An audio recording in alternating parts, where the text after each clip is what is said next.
Welcome to the Revealed Podcast. This is your host, Angie Durham. This podcast is all about you revealing your story and how God revealed himself in your story. And today I am joined by Lizz Rich. And Lizz, you and I kind of have a funny story about how we met. And I always like to tie that into everything. And so y'all don't laugh. This old lady here that does this podcast, I have gotten on TikTok. And Lizz's for me, or they call it for your page, came across my feed, and I was just intrigued when I started hearing your story. So we're going to talk a lot about some things that can be kind of heavy. And before we do that, just to break the ice, I always like to ask people a random question. So the random question for you, Lizz, is if you could work as an assistant to anyone for a year, who would you choose? I don't specifically know anyone's name, but a motivational speaker that could show me the ropes of how to take to the stage for a greater audience to help as many women as I possibly could that are suffering through the same things and trials and trauma that I intimately know the depths of. So just a mentor that could show me how to do that. That sounds like that would be a great person. Yeah. And I do hope that that opportunity will become available for you. And I think as people continue to hear your story, they'll see the value in what you have to share. And as I've told you, you are so articulate in being able to share what you've been through. And I think we need to just get right into your story. Okay. So you and I had talked about your childhood a little bit. Mm-hmm. And there's a lot of people that follow you on TikTok, but they may not know much about your childhood. So do you want to start there? Yes, I have not gotten into that. My focus has been primarily the trauma bond and the systematic stages of narcissism and the narcissistic abuse that the victims of these narcissists actually suffer from. I didn't go into my backstory too much. I think in one of the segments I did mention that I had been abused by both of my parents. My biological father, not abused as far as like physically or anything like that, but it was complete abandonment and neglect. He was never in my life from the time I was, a toddler or before that. And so I didn't have him, present. We live in a very small town, and in my 20s and 30s, I would meet people in this small town, and they had no idea that he was even my dad. But they knew about the other two. One was his stepson, and one was the child that he had with my stepmom. But nobody ever knew about me, and I was actually the firstborn. So if that tells you anything, I was the kid that nobody knew even belonged to him.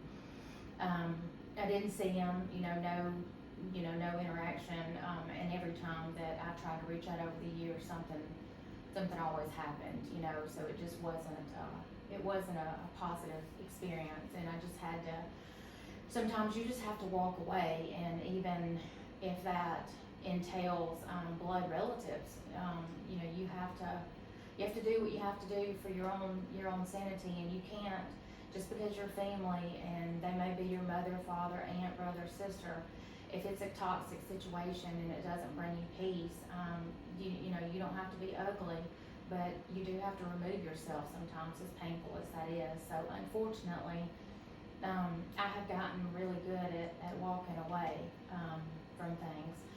My mother, on the other hand, is bipolar, and I didn't have any idea about narcissism until my ex-fiance.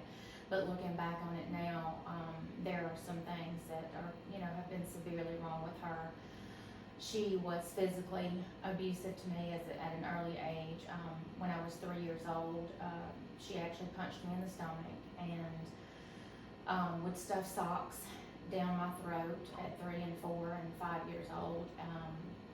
And I remember vividly, I was about 4, and I woke her up by playing with one of those Mickey Mouse things that you would pop up, and Goofy would pop up, and Minnie and Mickey and all of that, Pluto. And she actually she got up and went by the fireplace and got one of those fire poker tools and came in there and smashed that toy in front of me to pieces. And I wasn't even in kindergarten yet. And she would say some really, really terrible things to me as a young child, that, she wished that she had never had me, and just things that you can't even imagine. And I just grew up, and I was her only child. I didn't have any siblings. So, early on, she was just, and I didn't know any different.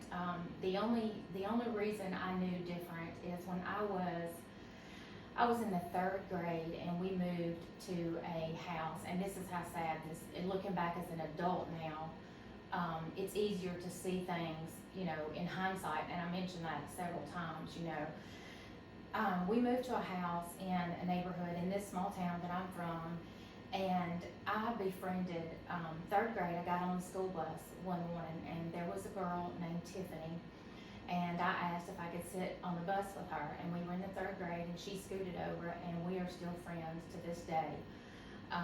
But I started going over to her house in the morning. She lived right up the road from me, and she had a brother and a sister and a mom and a dad. And I remember walking in the back door. I got to where I would come to her house in the mornings, and we would catch the bus together. And I remember walking in the back door, and her mom was always up every morning. Her mom didn't work. She was a stay-at-home mom with 3 kids, and her mom would be cooking pancakes and coffee, and the house was alive. And I just thought to myself, how odd. Like, I didn't understand that. Is this the way things are supposed to be? So it dawns on you that your home life is vastly different from what it's supposed to be. And you realize growing up slowly that you were in an abusive situation. But I've always had a problem identifying with being a victim. I don't like that. I'd like to think that I'm stronger than that. Oh, Angie. It's okay. And y'all, you're gonna hear some tears today, because the things that Liz has been through, they've been hard. But the beauty of you sharing this and you being so vulnerable is the healing that's taking place. And that's the beauty of a story, is even though it's bitter, it's got the sweet too. And that's definitely what I see in your story. So I traveled to see you today, which was fun. I always love taking a little road trip. Were you born and raised in Alabama? I was. I was born in a little town called Sylacauga, but that's just a hospital that she ended up going to. But I'm originally from Alexander City, Alabama. And are your mom and dad still currently living? They are, but I don't have any contact with either one of them. I broke off the relationship with my biological father after the last attempt at trying to be a part of his life and his wife's life, and I'm just, I'm not a good fit there. I haven't spoken to him in 6 years, and I tried to keep my mother at a distance. She got hospitalized, and she's in really bad health, and me trying to, I guess it was selfish a little bit, because I didn't want her to pass and me have regrets of doing the wrong thing. But I tried to be there, when she, has been put in ICU and all these health problems. But it's just, she just is emotionally and verbally abusive to me even still. No responsibility, no apology for anything that she's ever done. And I just can't, after what I've been through, I'm just, I isolate, I stay alone, I live alone, and I don't let people in, and I just, it's better to be alone than be abused. So I don't have any contact with her either, and won't again. So I know people who have been in situations that are similar to yours. They're not the same. And I see adult children who grapple with that. And what I've seen is some children who will just absolutely be bitter toward that abusive parent and have nothing to do with them. And then I've seen them take a more healthy route like you, which is what I'm hearing as I hear you talk about this, is that you love that parent because they are your biological parent. Right. You don't love what they did to you, and you shouldn't. But you have to establish boundaries with that parent for your sanity. 100%. You don't have to tolerate, just because you love them. There's nothing that says you can't love them from a distance and wish them well, but you don't have to continue to put yourself in a path of destruction or, abuse or neglect or, just toxic situations and environments. And it has taken me, 40 something years to learn how to just to be okay alone, and I'm not gonna sit here and say that it's not hard. Being alone and choosing to not be with anybody and not have family and not have friends, it's not for the weak. But I do feel like God will eventually, He will rebuild. Yes. He will rebuild my life for the people that are supposed to, purposed in my life, whatever that looks like. And until then, I just have to faithfully wait for that to happen. But I do have severe trust issues, but I have established very hard and strong boundaries that I don't allow to be crossed anymore. And it has taken me over 2 years, Angie, to be able to even speak out about the narcissistic abuse that I have endured. But it's taken me over 40 years to publicly talk about my biological parents. And this is the first time I have publicly done that, is here on your podcast. I've never gone public about the horrible abuse that I did suffer at the hands of my mom for years. And I thank you so much, honestly, for having the courage to share that. Thank you. I really do, because as I said, I know people who are younger than you that are adults now, and they're trying to figure out, how do I navigate this? And they're trying to figure out, as an adult, who am I after going through all that trauma? And how do I deal with all of that happened to me? It happened. Yeah, it did. It did. And you can't just ignore the fact that it happened. You can't, but you also have to dig deep and pray to God for guidance and His grace and His mercy, to not allow it to make you bitter. Because if you become that miserable person, you're going to abuse somebody else. You're going to be emotionally, traumatic to somebody else's existence, and you can't do that. I will tell you that one of the things of being abused by my mother and not loved ever by my mother, it did the opposite for me. I have 2 children, and I go above and beyond to make sure that those 2 have every single thing that they need. And I text them out of the blue, you're amazing, you're wonderful, you're loved. Do you know how handsome you are? Do you know how beautiful you are? So it has done the opposite for me. I have turned that into being told, from a very early age. I think I was 7 the first time that my mother actually said that she hated me and that she wished that she had never had me. And I could have grown up and chose to be a dark person. But I can't do this podcast without giving credit to not only God, and God had a hand in this too, but I had a granny. It was my biological father's mother, and her name was Pearl Ayers, and that was my saving grace. That woman loved me well. She loved me with every fiber of her being, and she taught me to have a moral compass. And she raised me, there's 3 things that she would always say to me. She said, Liz, the hardest thing that you're going to do in life is sometimes doing the right thing. And it's going to be so much easier to do the wrong thing to get people back for what they've done to you. And she said, you do the right thing anyway because it's the right thing to do. And she said, you be upright, straightforward, and honest.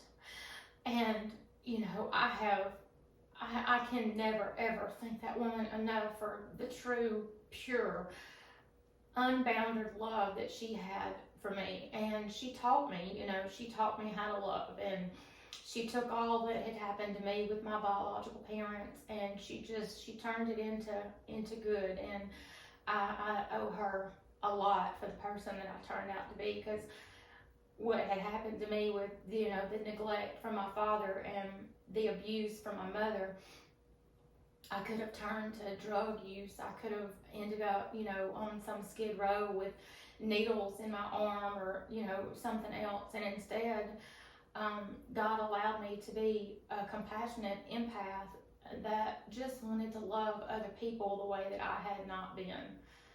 So, you know, you turn the bad into good and you spread that around for other people. And when you were talking, it made me think, instead of staying a victim, you became a victor. Oh, I don't really look at myself like that either. I guess I'm very appreciative for the humbleness, you know, because I will never think that I ever sit high enough to look down on anybody else. But the wonderful thing that I have realized with doing this TikTok that I never even imagined, like it never occurred to me for this to be a platform to help others. I just knew that I woke up one day and said, I'm just tired of being silent. I'm not gonna allow, you know, my ex-best friend that did the things that she did and my narcissistic ex-fiance, you know, I'm allowing their behavior to go unexposed. I'm allowing them to abuse people in secret. And that is 100% most of the time what happens to the victims of narcissistic abuse, because the systematic abuse through the trauma bond and the gaslighting and the cognitive dissonance that takes place, it does silence the victim of the abuse, because you don't have the strength. The word salad keeps you in a state of confusion where you question your own sanity. You truly do. So you're not going to speak out because you, for the most part, until you're out of it, think that you are the one that's crazy. So a lot of people suffer in silence from this. And, you know, from my TikTok, a lot of people know that after 7 years of the horrible abuse that I endured from him financially, emotionally, and physically, he turned around and sued me for finally, you know, having the courage to leave him, which was the hardest thing that I'd ever had to do, was to walk away from someone that I loved with every fiber. The only thing that I wanted was a life with that man. And I'm not going to sit here and say that I'm a saint and was perfect, because I'm human and I do make mistakes, but I was a good woman to him and I loved him very well. And as a narcissist, he took full advantage of that purposefully and intentionally inflicted this pain, because that is what they feed off of. And people don't understand the system that this goes by. These people are very well, you know, versed in what they do. They've had years, decades to hone the craft of narcissism. And while it is a true personality disorder, they are still fully aware of the horrible, soul-blinding pain that they are inflicting upon the one that they know truly, purely does love them. And that, to me, is just horrific. It's just horrific.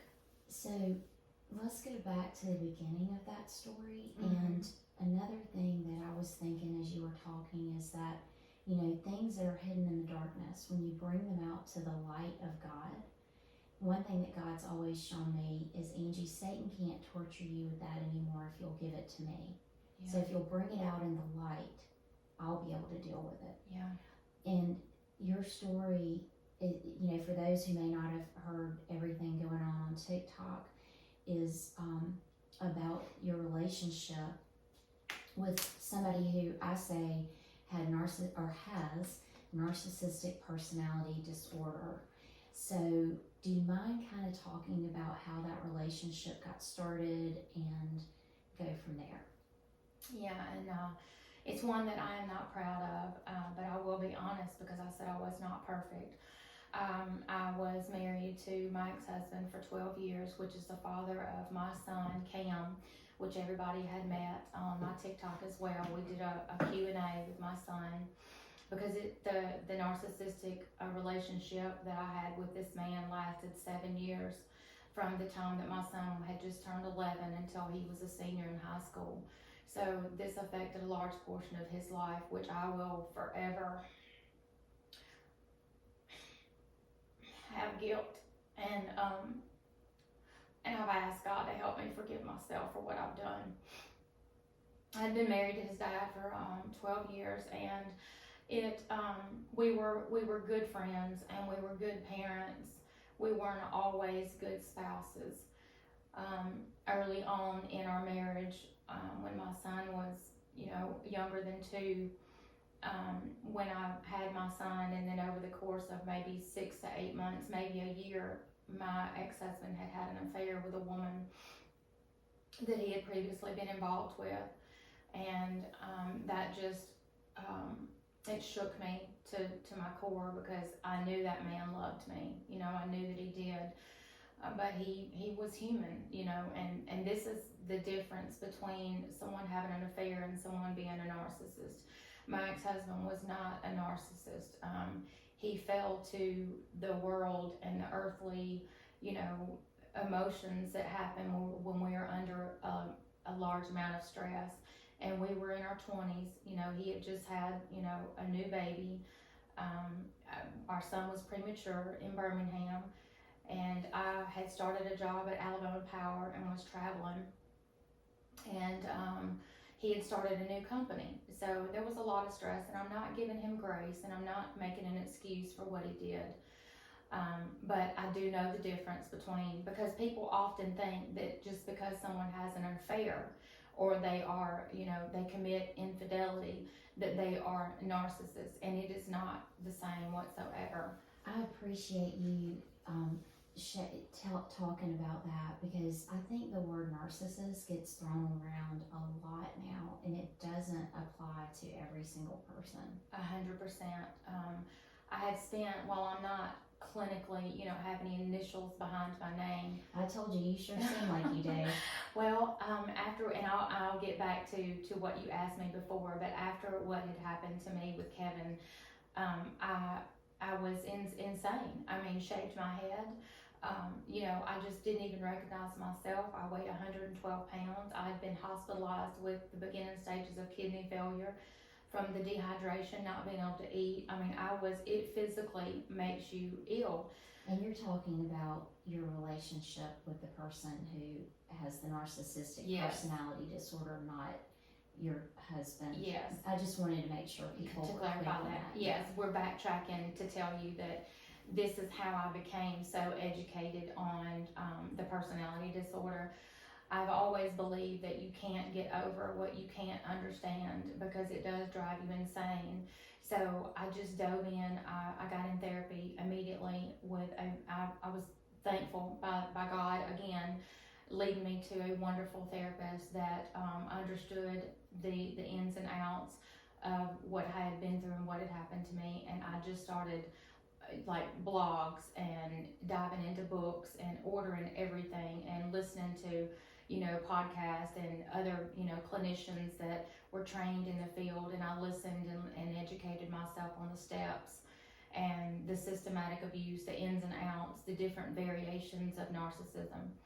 So with that being said, I'll go back to the beginning with my ex-husband, the affair that he had.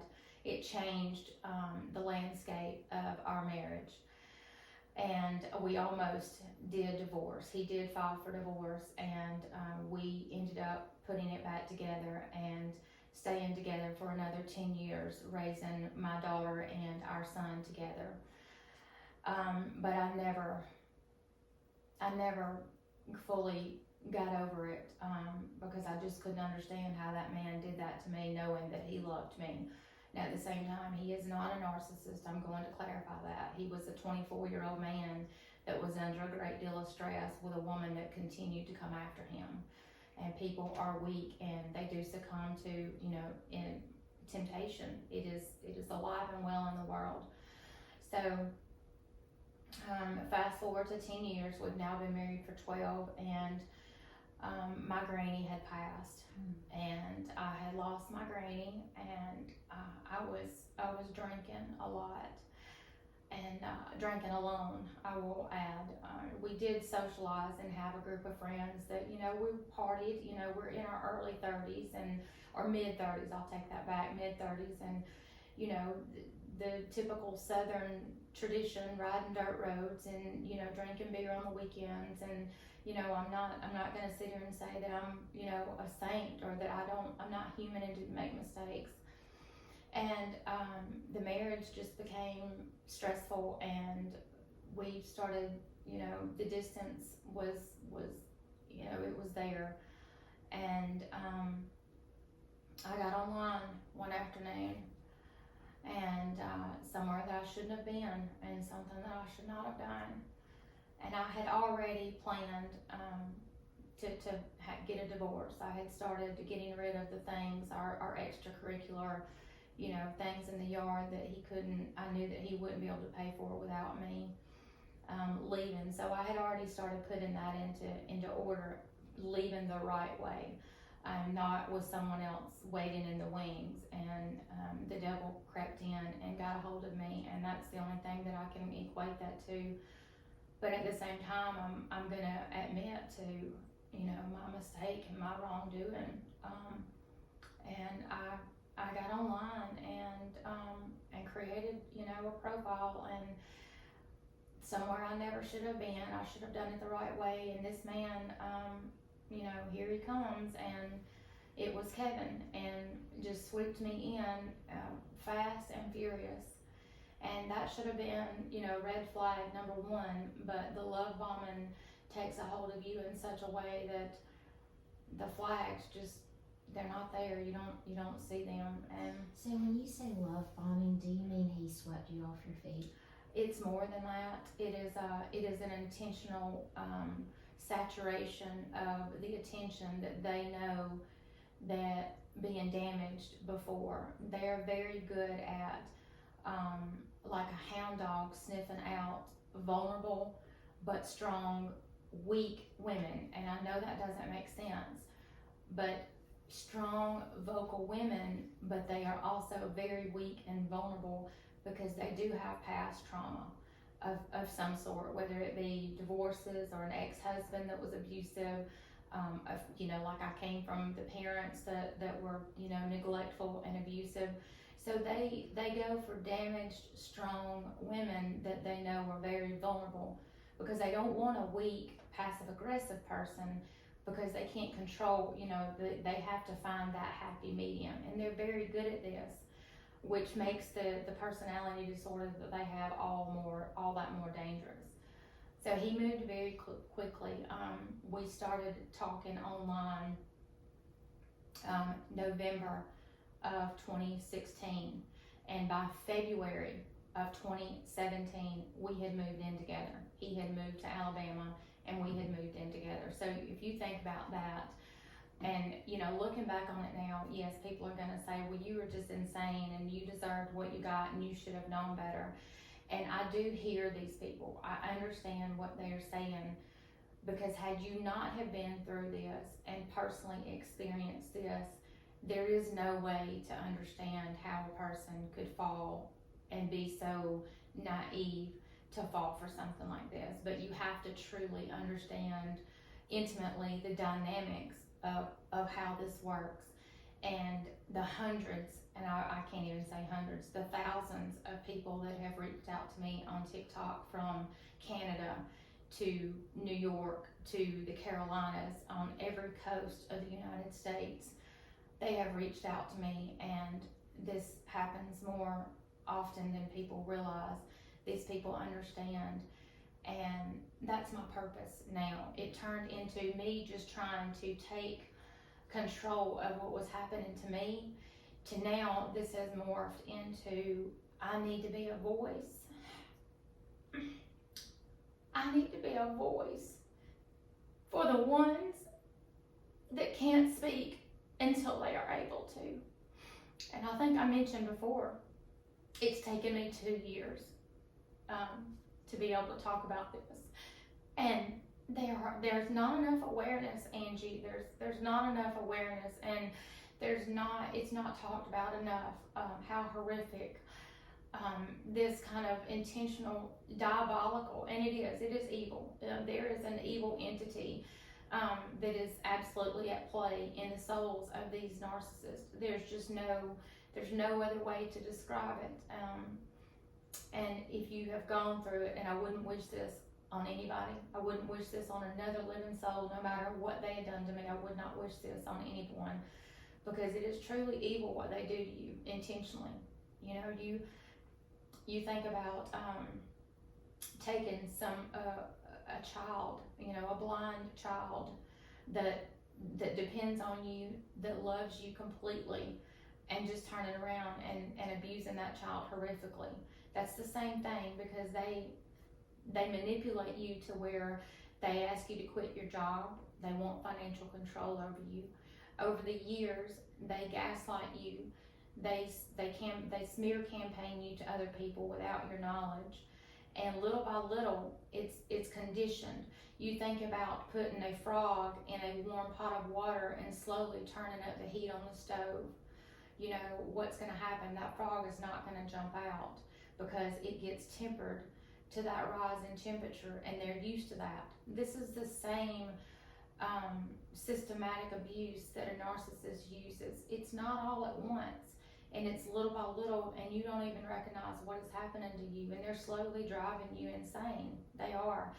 And there have been CTs and doctors that have truly done MRIs in the victims that have been horribly abused by narcissists.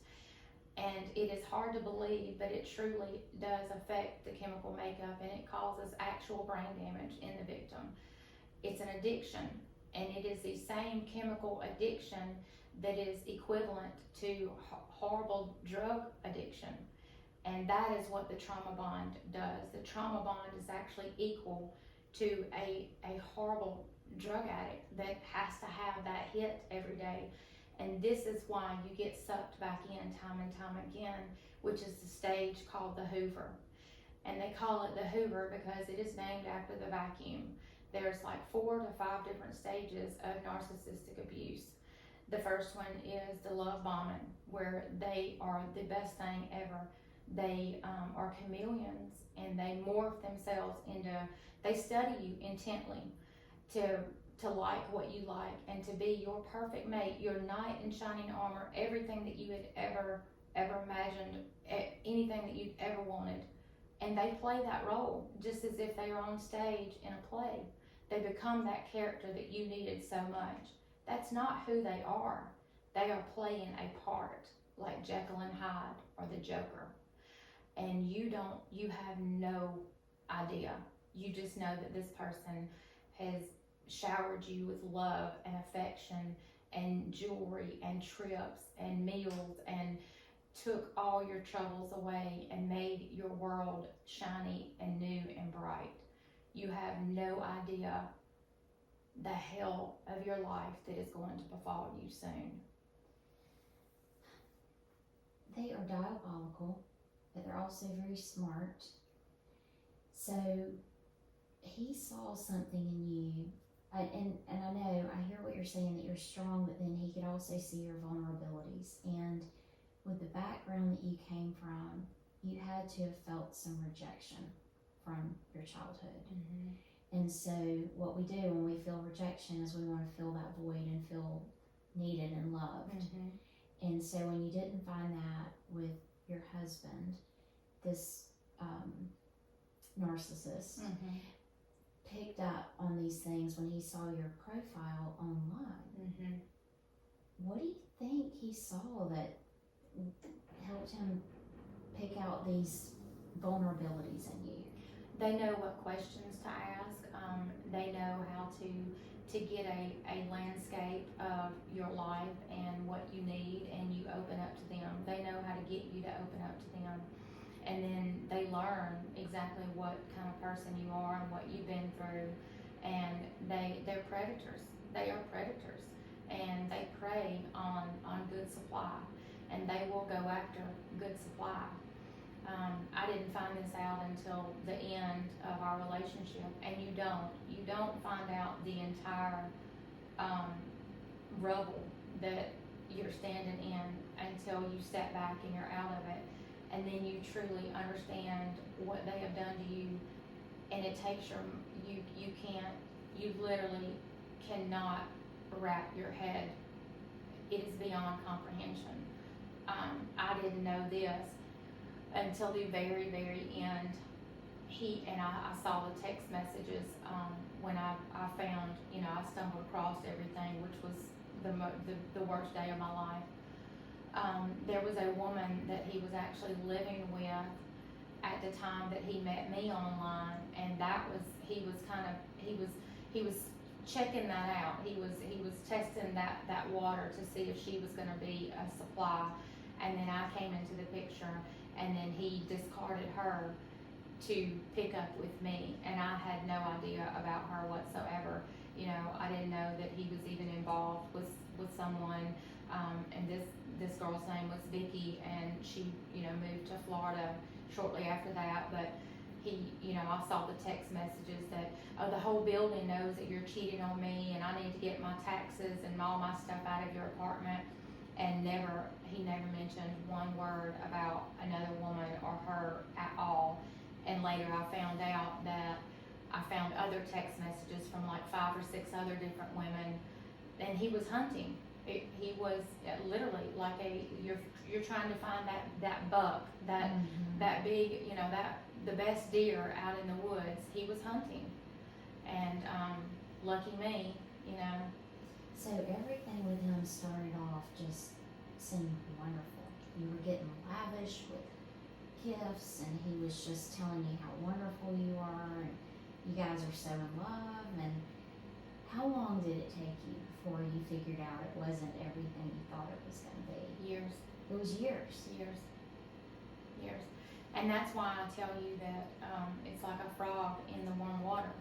It does take you years, because you don't see it. You feel like there may be a couple of things that are off. That you maybe were questioning, but you thought, no, that couldn't be. You can't put your finger on them, but you brush it away because there's 100 things over here that you're so in love with, but there's 3 or 4 things over here that don't make sense. What are you going to focus on? You're going to focus on the 100, the pile over here of the wonderful, every charismatic. They are wildly charismatic. They are charming. They're good at this. This is their life. And the most interesting thing about this is there are 2 things that they fear most, and this is across the board for any narcissist. There's levels. There's covert, there's overt, and malignant. And there's 3 different types of narcissism out there. Mine happened to actually be one of the worst kind, which is the covert.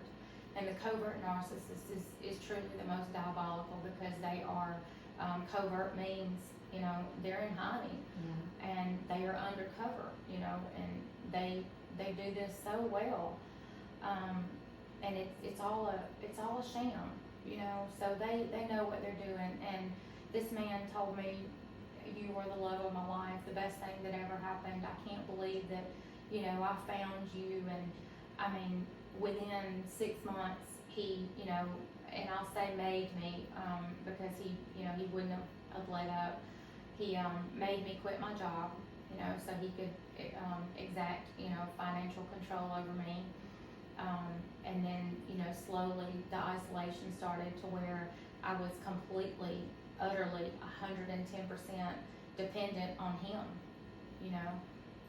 And I remember you saying on your TikTok that his business was actually located in Ohio? Yes.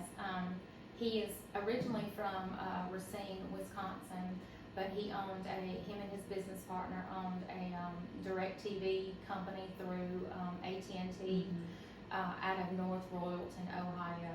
So they had people that worked for them, 30 something employees, that they had a door-to-door team. They traveled to all these home and garden shows selling, home security equipment, cell phones, and direct TV.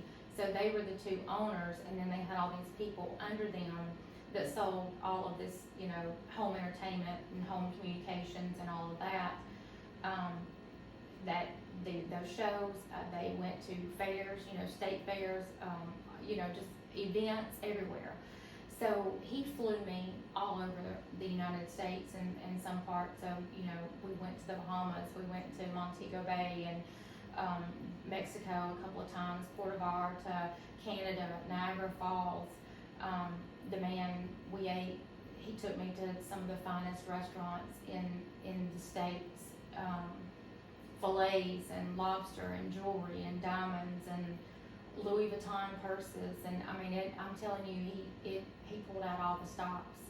And this is not always the case, because 100% of them don't have the financial means to do this, but in his case, he did, which gave him more power to do this worse, if that makes sense. Like, we had a condo, I'll say we, it was his condo that he maintained in Brunswick, Ohio, while he lived with me in Alabama part-time.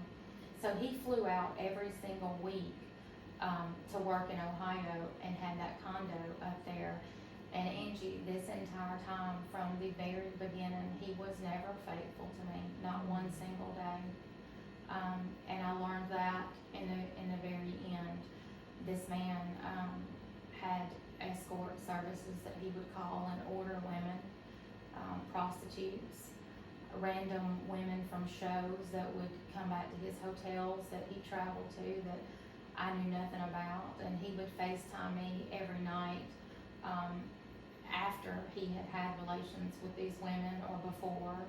And sometimes looking back on it now, I think that there've been a couple of times to where there'd been a couple that were even laying next to him as he FaceTimes me in the condo that I would, that essentially, I guess if you want to call it our condo, that, when I flew up there up north to be with him on the week, during the week sometimes before he came home, he would have these women in that same bed and in the same condo, and it just, I just can't, I still can't understand how you could do this to another human being. And I'll admit sometimes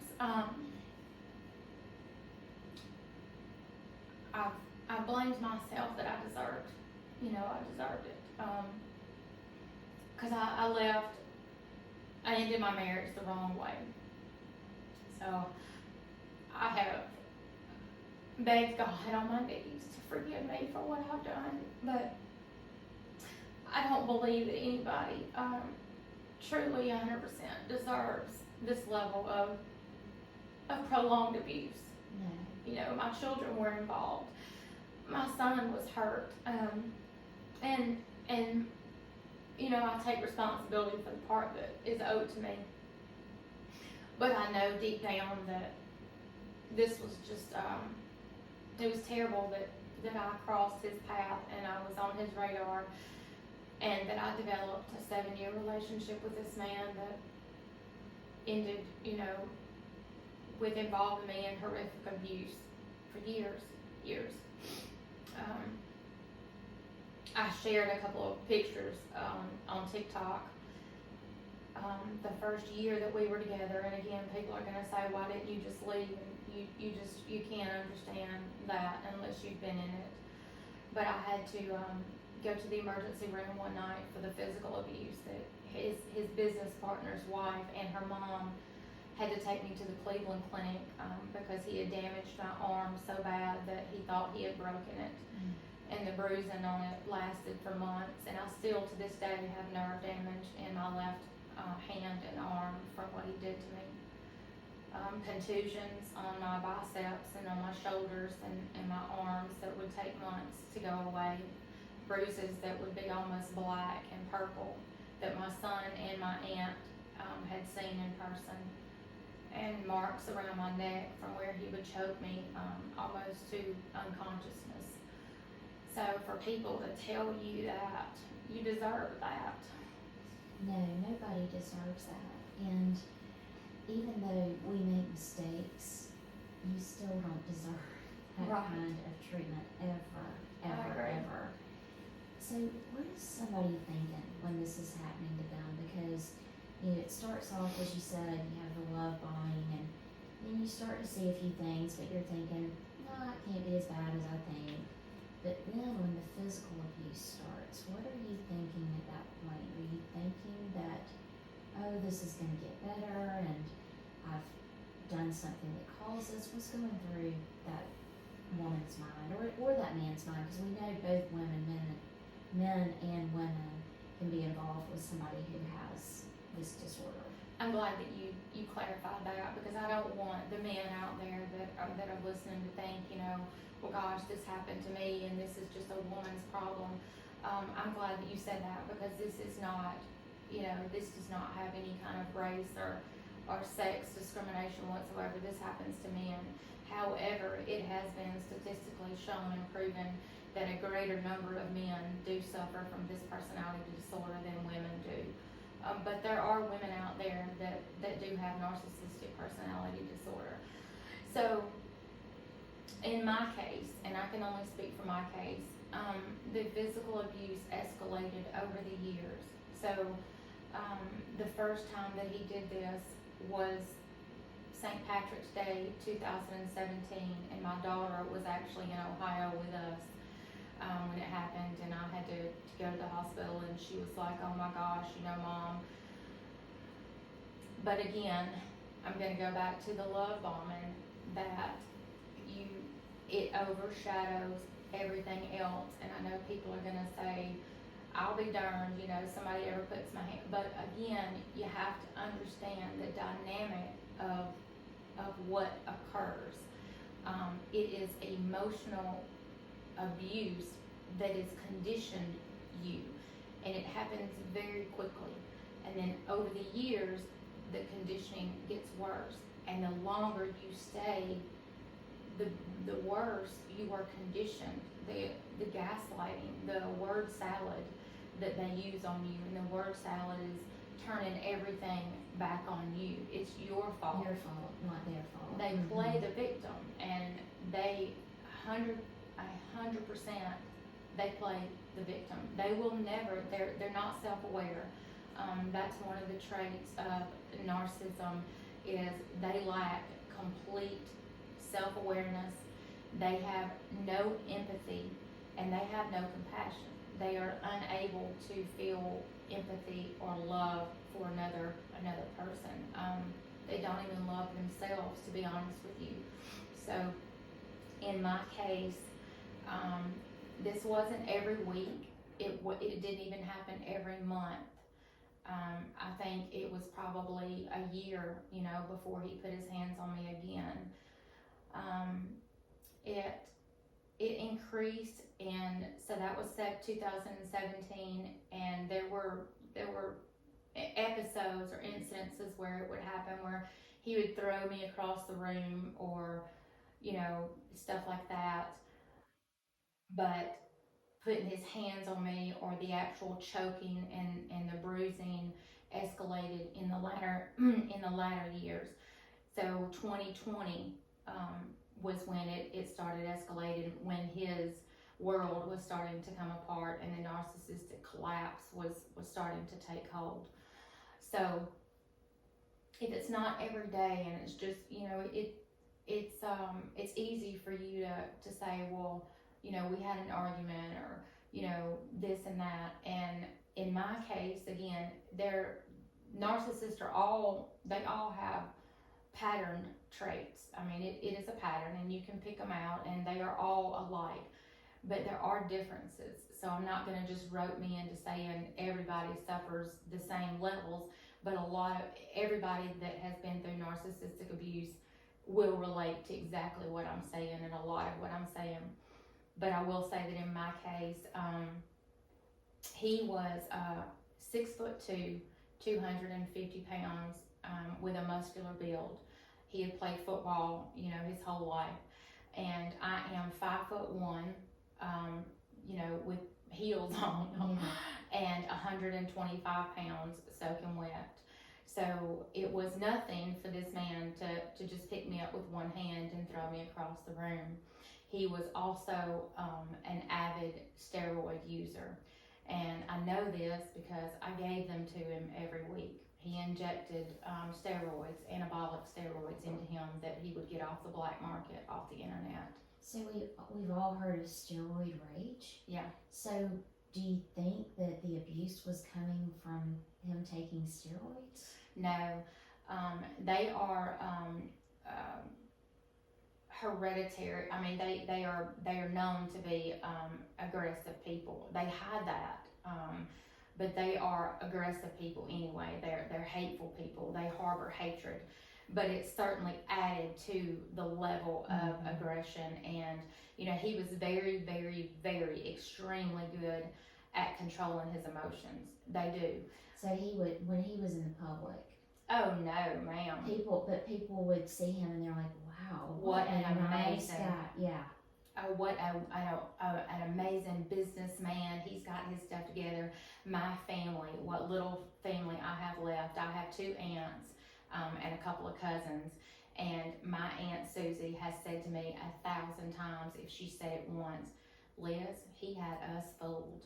He had that wool pulled right over our eyes. I mean, I'm talking about, Angie, we did the camping trip. He carved the pumpkins with my son. We bought a camper and camped with the family. I mean, to the public, you can't get any better.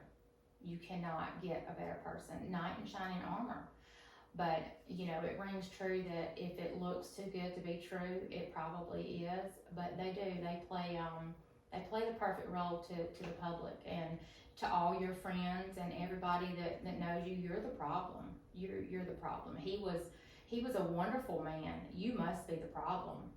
But that is intentionally what they do from right out of the gate. So somebody that would be an overt narcissist, would that be somebody that you see out in public and you just kind of do the eye roll and go, oh brother, here they come again. They're so stuck on themselves, but you wouldn't see that in the covert narcissist. Exactly. So the overt narcissists, they are more boisterous about their accomplishments. They talk about themselves. Hey, look at me, look at me, look at me. But they also do it in a manner that people don't really, they don't pick up on it. You might a little, but you're just saying, oh, he's full of himself, Mm-hmm. So it's too masked as, people don't know off the bat that's a narcissist, and you did, hit on something earlier. It does irritate me, the way that people throw this, this label around, because I truly know how to identify it now and wish that I never knew how to identify it. But it is very easy to just say, there are bad people out there. There are just bad people. It doesn't necessarily make all bad people a narcissist. There is a difference. I mean, there's a formula, like a recipe, like your a casserole, or you have to have certain components for it to truly be a textbook narcissist. What about the malignant narcissist? That was the other one you mentioned. So that is where they are just like a cancer, if you will, and it spreads and spreads, and they are not they're not exactly boisterous, and they're not covert, but they still do as much damage. And I have not had personal one-on-one experience with a malignant, but they're called malignant for a reason, because what does that equate to? People think of malignant cancer, a malignancy, and that just is like a disease that gets in you and it just festers. Mm-hmm.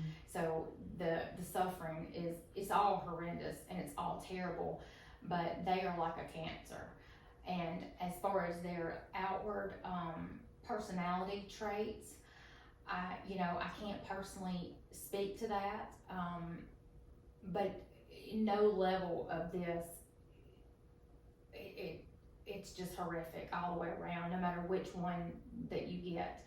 I do know from the research and the education that I've done on my own trying to figure this out, is the levels of it. The covert makes it the most dangerous because they are hidden. The malignant and the overt are not so much behind. They still appear to have it all together, but they're not hidden as well as the covert, if that makes any sense. Yeah. And just thinking about Kevin too, because I always go back to childhood, and I think there's so many things that we'll carry from our childhood into our adulthood, and you've had some positive things happen to you from negative things that happened in your childhood, but some people, again, they never get over that. So to your knowledge, were there things that happened to him in his childhood that could have caused him to act this way? Yeah. I'm glad that you brought that up too, because there are two, and I don't want to confuse people to where they get a pass because they have a disorder. And I don't know how to explain it to someone unless you just researched it and truly understood it, but there are two things that creates a narcissist. And it does happen in early childhood, and as they grow up, and puberty and their preteens is where it starts to develop, and it actually is, they start to hone the craft of narcissism. But it does happen in early childhood development, but they are not, a 5 or 6 or 7-year-old is not necessarily, they're not full-blown narcissist yet. But they are predisposed to it and will become that narcissist within puberty and then in their teens as they grow up. What creates this is two different things. Significant abuse and neglect from a parent that is more than likely a narcissist themselves, or the polar opposite, which is called the golden child, where they can do no wrong. In Kevin's case, and this is crazy because this cause is actually clinically written in a lot of blogs and podcasts and papers that have been written by clinicians, that the golden child is one of the coins that they do, a term that they do coin and use in explaining narcissism. And it never, and again, going back, I didn't know anything about narcissism until after I had suffered this and got out of this. For years, when every time we went home to his family, Thanksgivings and Christmas, they called him the golden child.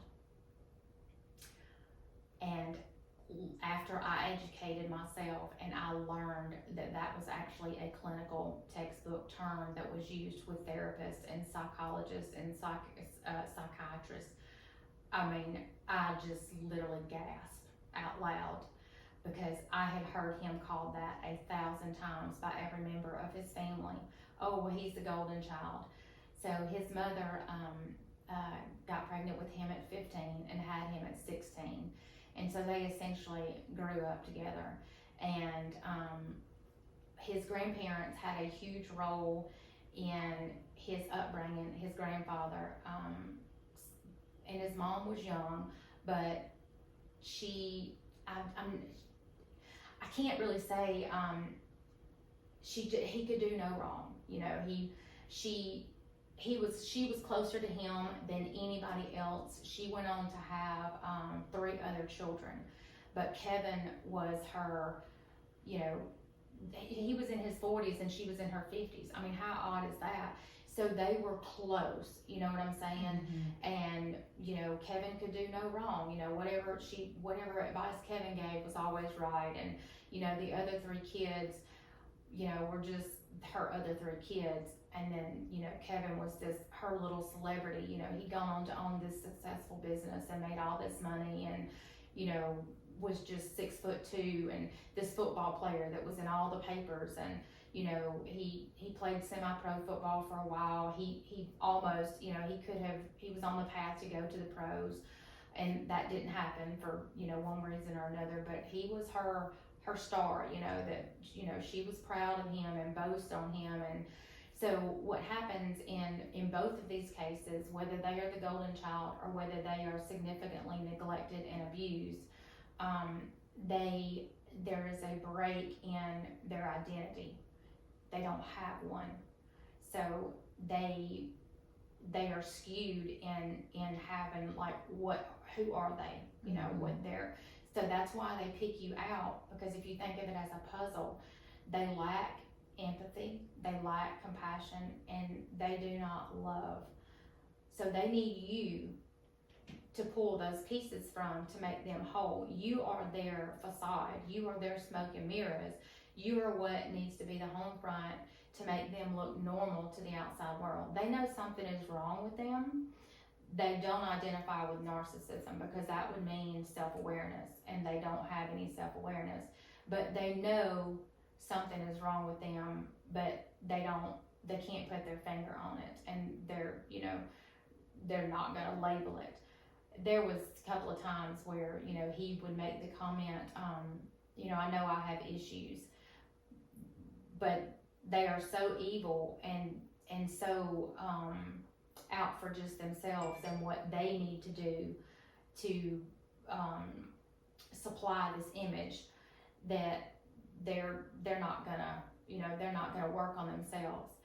And interestingly enough, and I've spoken with several therapists and psychiatrists and psychologists, 9 times out of 10 refuse to treat them.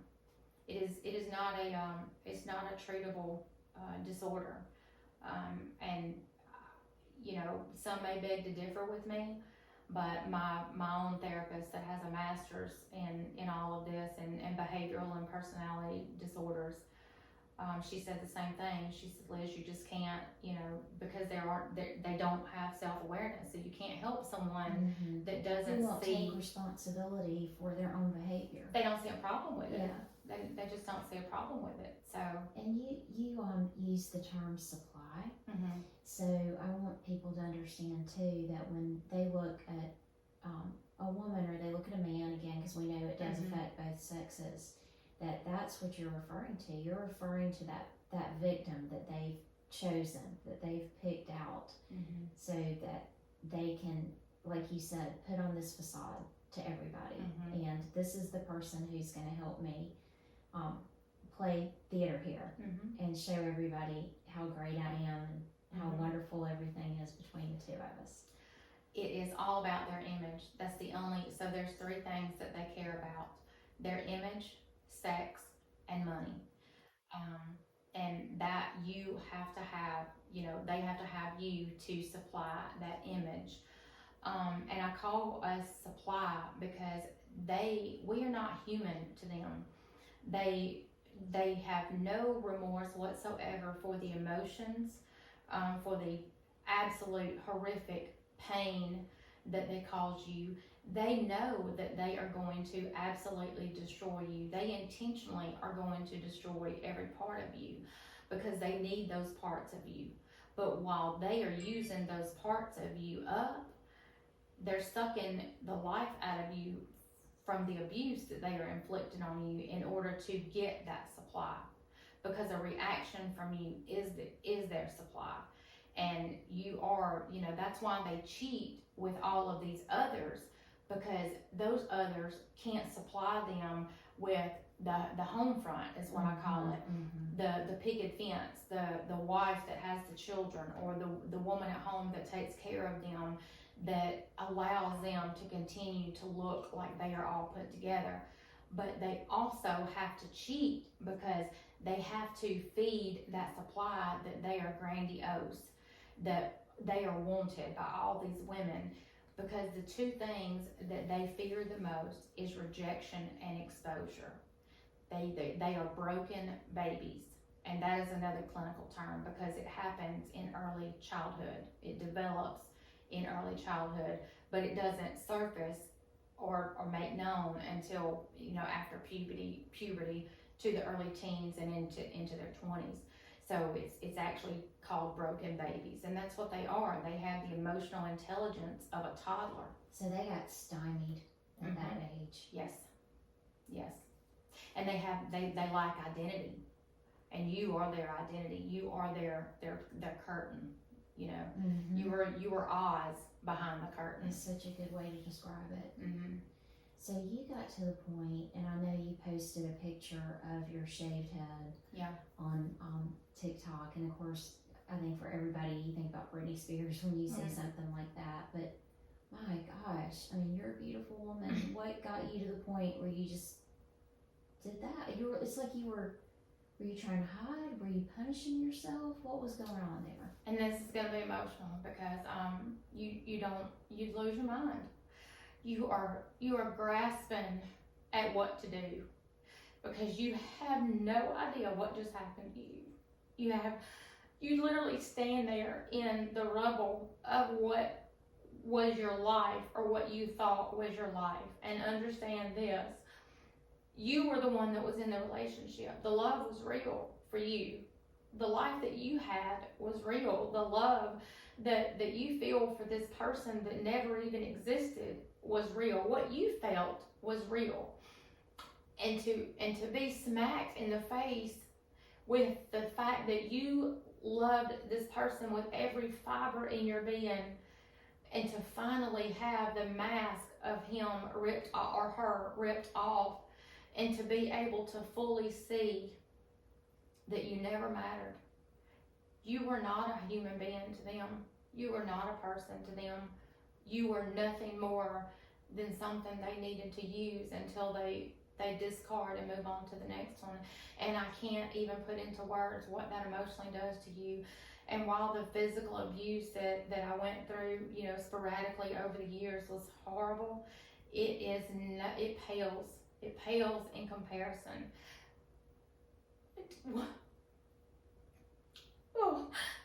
to what he did to me emotionally. You lose yourself.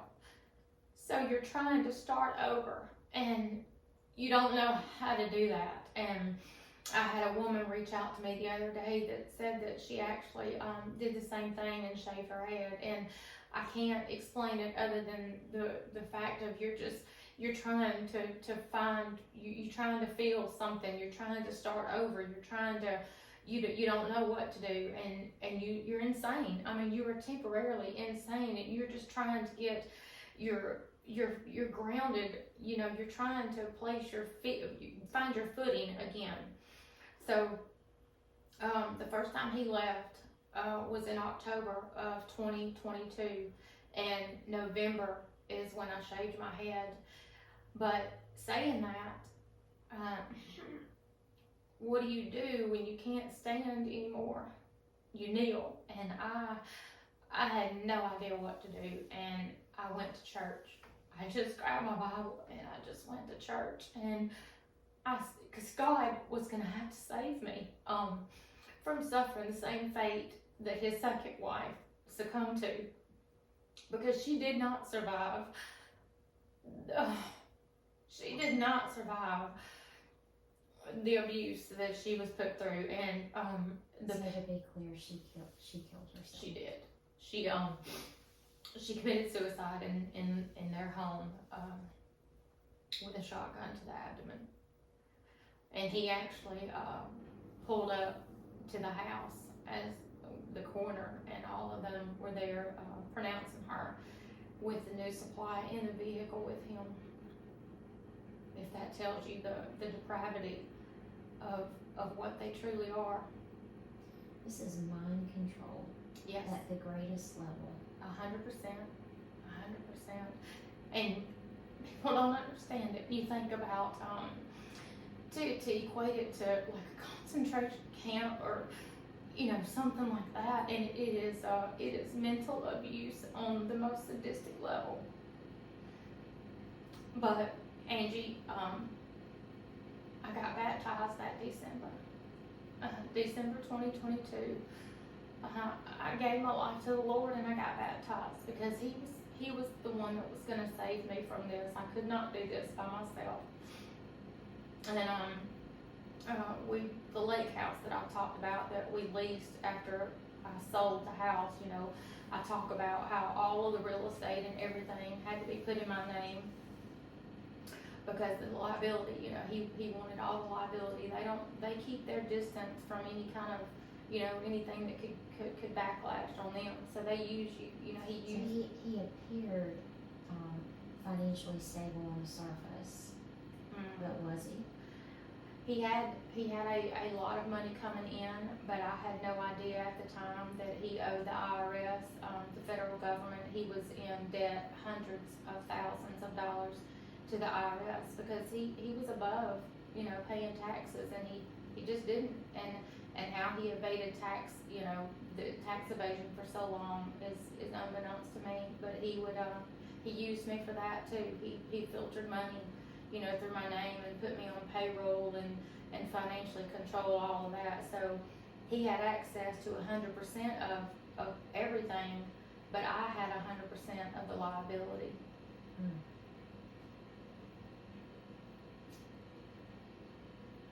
So you end up being a prisoner in your own home, really. And then when you realize that the person that you thought you loved is not that person at all, that they're quite sadistic. You end up falling in love with the mirror image of yourself because you are a good-hearted, you are genuine. And again, I'm not going to sit here and say that I haven't done bad things and hurt people in my life, that if I could go back and undo 1,000 times I would. But I am human and I have made mistakes, but have not deserved the level of what I stumbled into with this man. But this is what you fall in love with. You fall in love with the mirrored image of you, and that is what they do. It's mirroring, and that's what they do. They mirror you because they have to be your perfect mate. And that was the whole thing about Narcissus, right? The Greek god, didn't he couldn't stop looking at himself in the mirror. I need to go back and read that whole story, but that's where that comes from, right? Yeah. So you fall in love with an illusion. Yeah, an illusion. That's a good way to put it. But in your heart, I mean, you love what you thought this person to be, and it creates a trauma bond that is, I mean, it's so hard to break free. It is so hard to leave. It is so hard to get away from. And he and I didn't have children together. Can you imagine the men and women that suffer through this, that have children with these people? And Angie, they don't even love their own children. They can't. They even use their own children as pawns in their chess game, of their sadistic life chess game, and supply. And they will pit the children against the other parent and use them as pawns, not caring whatsoever about the emotional abuse and sometimes even physical that they inflict on their own children. Yeah, I know people who have been in situations like that, and the kids get turned against their parents by that narcissistic parent, and it's hard. And it's used to inflict the maximum amount of pain on the other, on their supply. And really, that's why he has a suit against you now. It's more about continuing to inflict pain on you than it is about proving that he's right about something. 100%. So a stage in this, there is love bombing, and then there's the devaluing stage, and then, you know, there's the hoover where they pull you back in, and the discard. The narcissist needs to be the one to discard. In our case,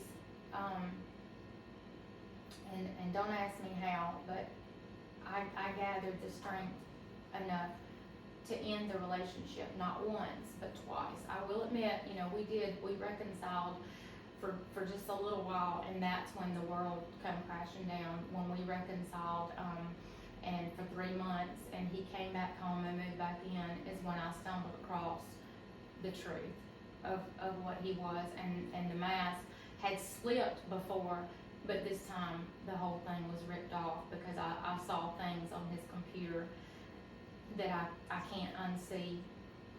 And a life, years and years and years of photos and videos and emails by the thousands of an entire secret life that he had. So I discarded him not once, but twice. And that sends them into an absolute, like, they can't handle it. That's rejection. Mm-hmm. And I told you the two things that they fear the most is exposure and rejection.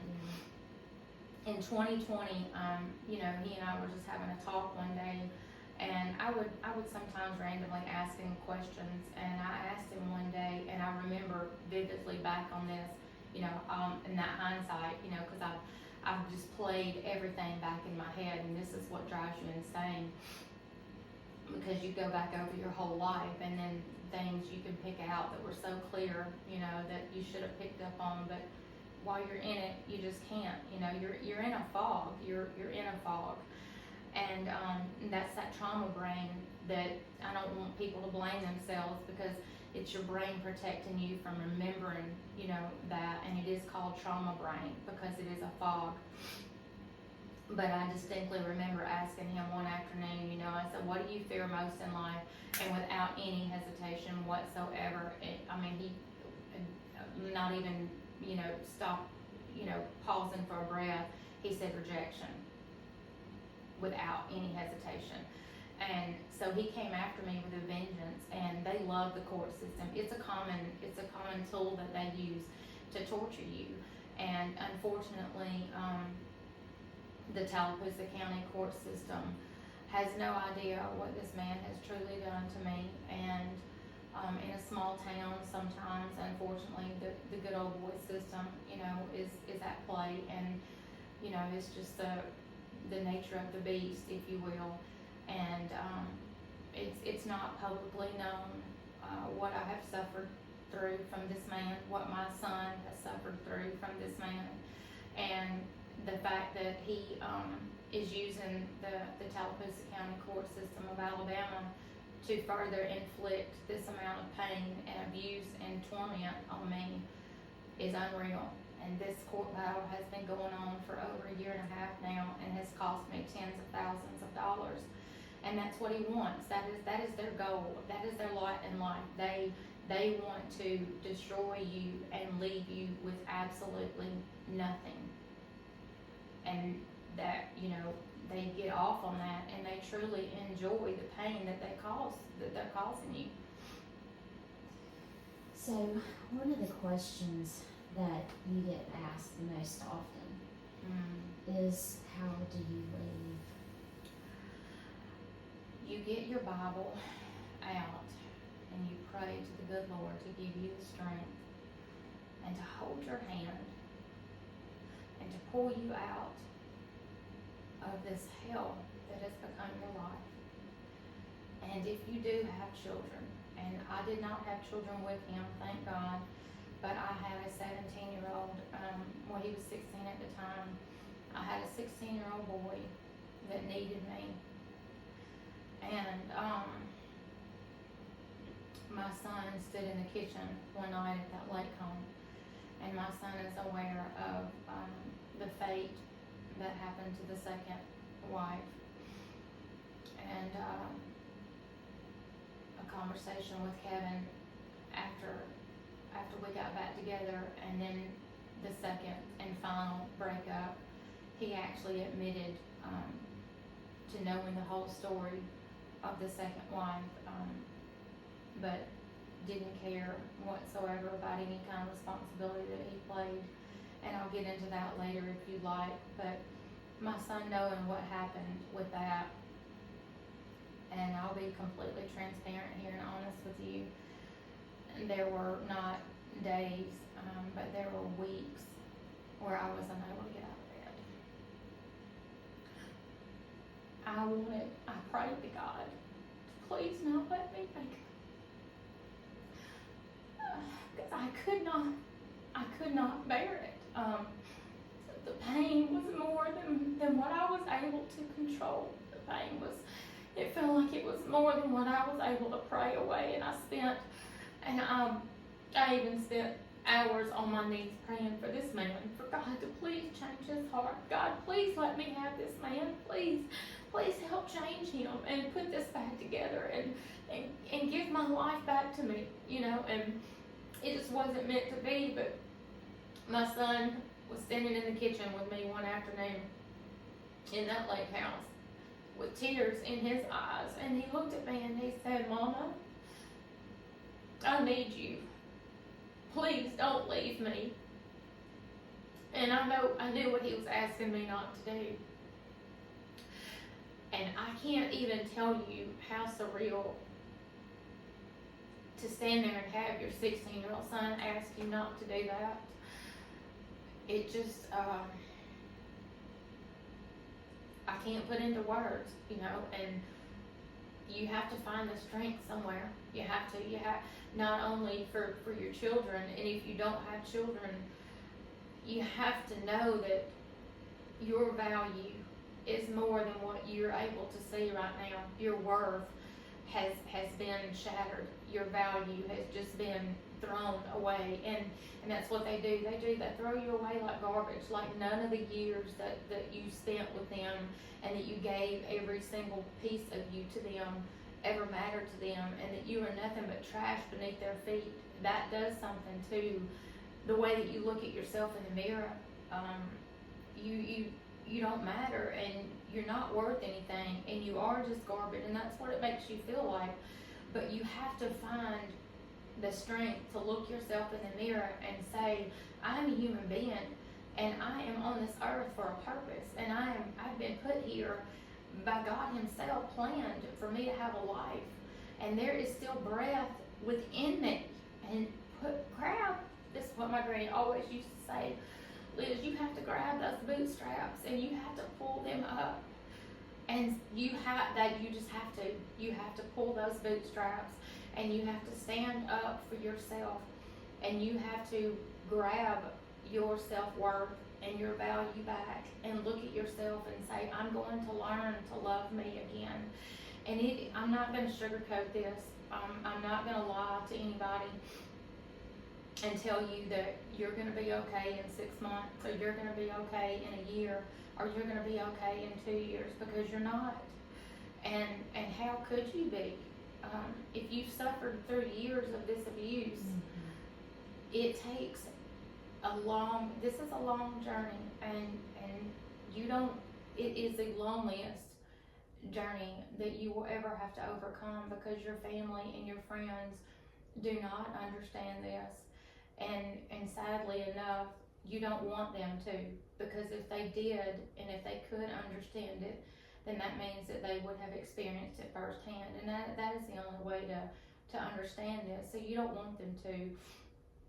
And that's what I've learned by sharing my story, is that you feel utterly and completely alone, which is why it drives so many to do that, and to take themselves out, and they don't survive this kind of abuse, because there is no one to talk to. Your best friend doesn't understand, and in my case, she was actually, she had an affair on her husband for years, and she ended up, having sexual relations with my fiance behind my back for a long, extended period of time, that they had been, meeting at various different places, for just sex with each other. And it was the attention for her, and it was the supply for him, because COVID had happened and the travel, had gotten stifled for him.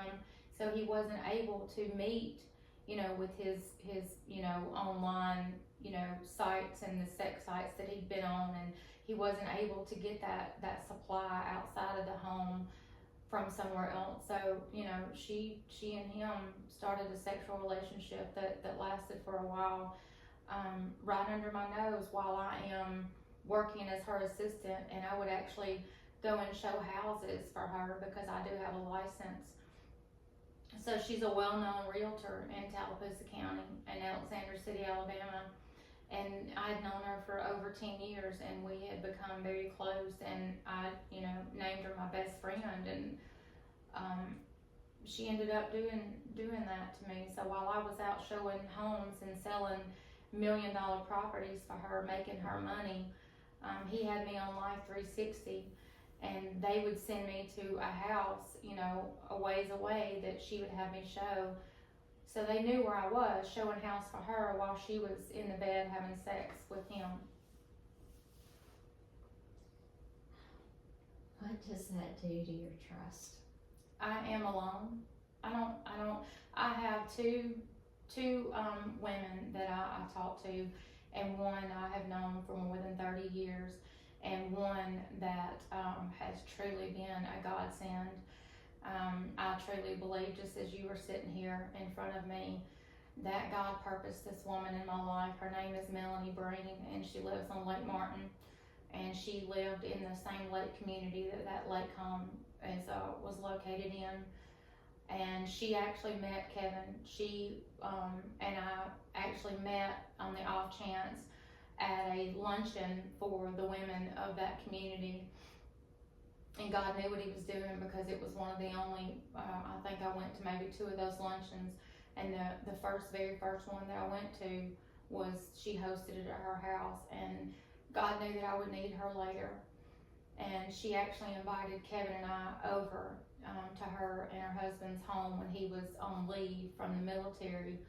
And we had dinner over there, and that was right before all hell was about to break loose in our relationship. So she did get to actually meet Kevin, and then my life fell apart, and she had no idea what I was dealing with, or the horrific things that had been done to me. And even then I didn't know. I would not find out the extent and the magnitude of what he had done until June 21st of 2023, and it's a day that I won't ever forget. That's not that long ago. No. So it's been 2 years October since the first initial breakup, but it has actually been June 21st of 2023 that my entire world fell apart. And just for context, we're recording this on November 13th, 2024. Yes. So people who may listen to this in the future. Mm-hmm.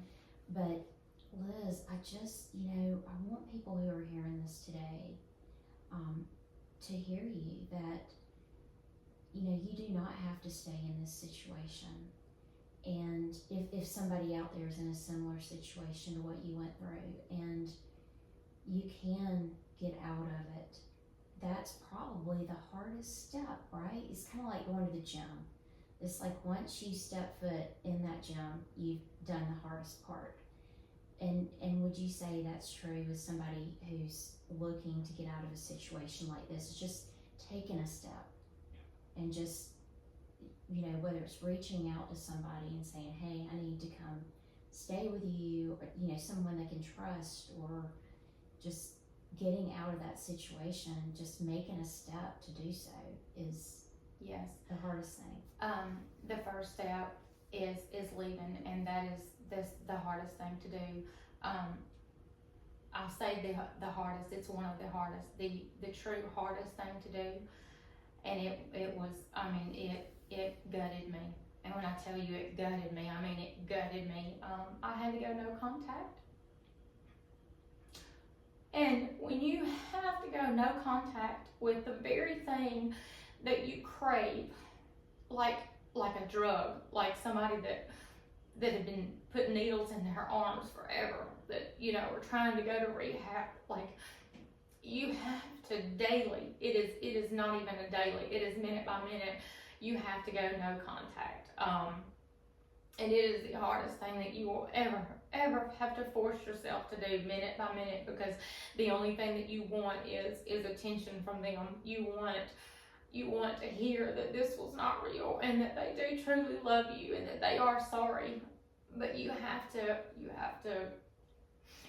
keep telling yourself the truth, and you have to make yourself face the truth that they do not love you. It is not real. What you want and what you are craving from them never existed. You never had it.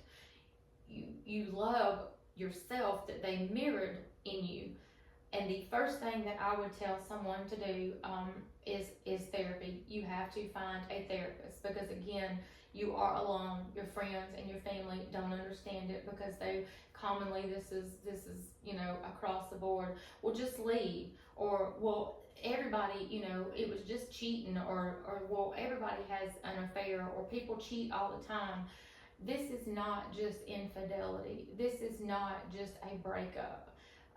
This is not just a divorce. This is none of that. It is not even on the same scale as a spouse committing adultery, or a breakup, or a divorce, or a separation.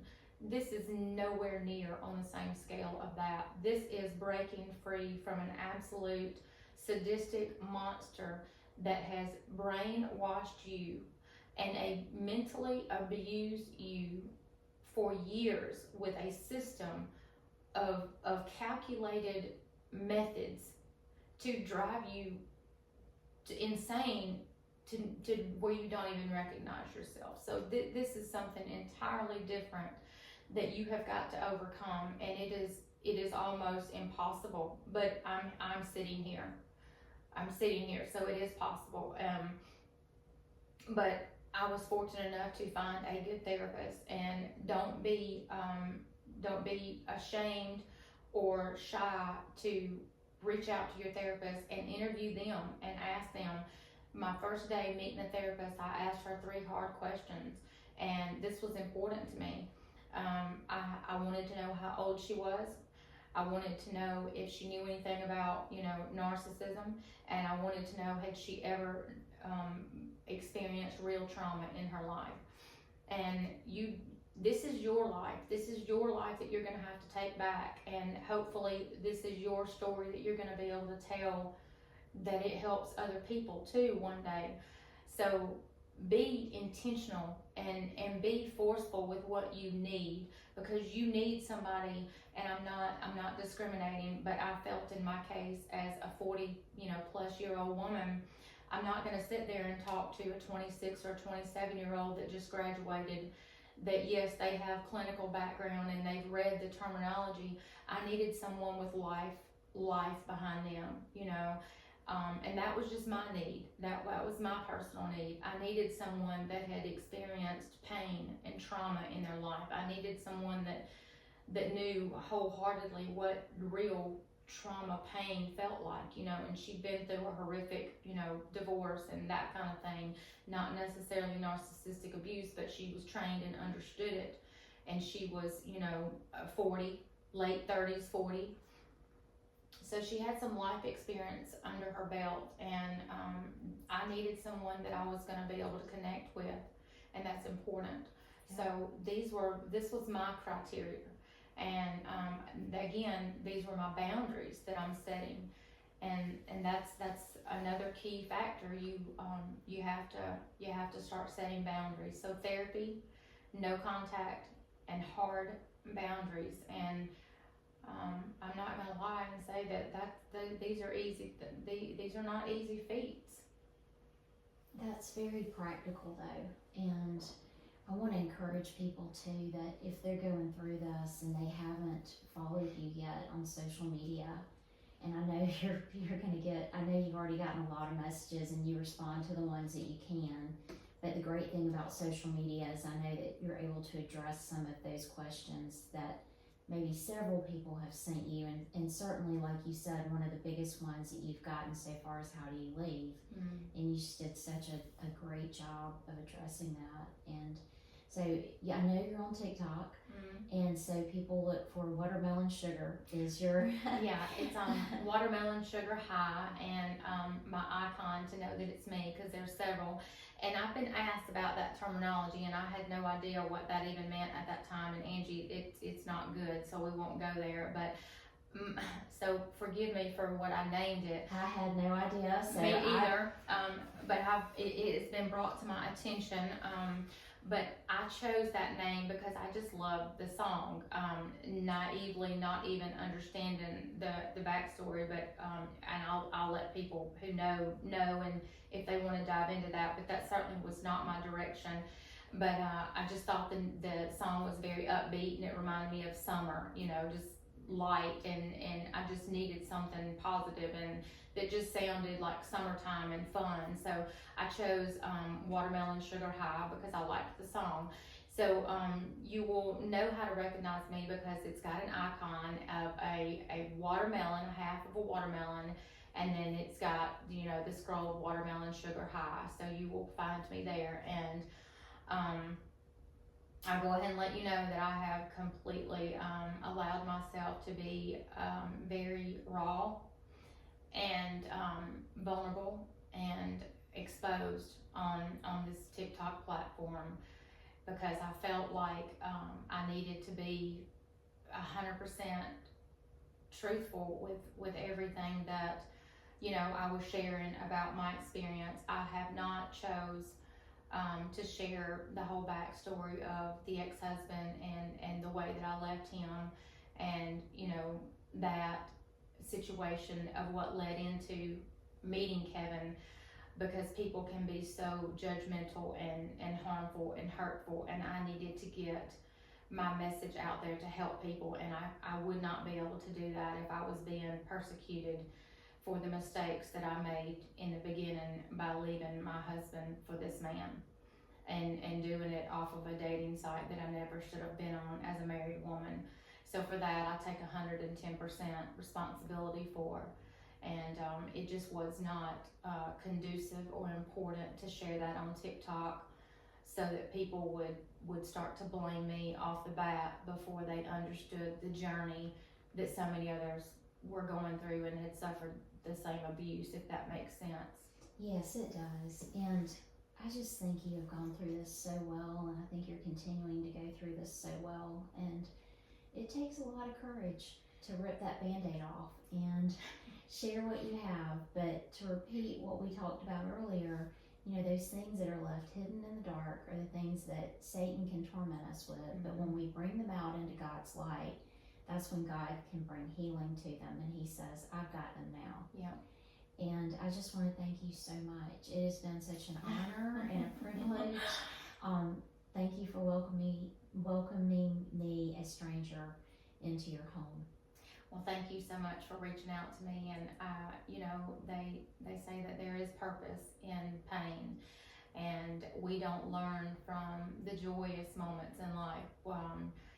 They are fleeting, and we move on to the next. But the pain that we suffer in life is what builds us, and what molds us, and it builds character. And while it's incredibly heart-wrenching, and the suffering sometimes is more than what we think that we can bear, there is purpose in pain. And if you turn the bad that has happened into good, and you allow God's will and His leading, to lead you to help other people, then you use that suffering and you use that pain to help pull others out of the darkness that you know about. So if I know what the dark room and the dark depth of that pit feels like, and there's so many out there that are alone in that pit, and I can extend my arm down knowing full well what they are going through to pull them out of that, wouldn't it be worth it? Amen. And there's a scripture too that says God sets the lonely in families. Mm-hmm. And so sometimes we do need to be alone in our pain because we have things to work through. But God is faithful. He will never leave us, and He will never forsake us. Yeah. And I want to encourage people too, if you're not following me yet on social media, you can find me on TikTok at Red Heels Girl. I'm on Facebook at Revealed Podcast, and on Instagram at Revealed Story.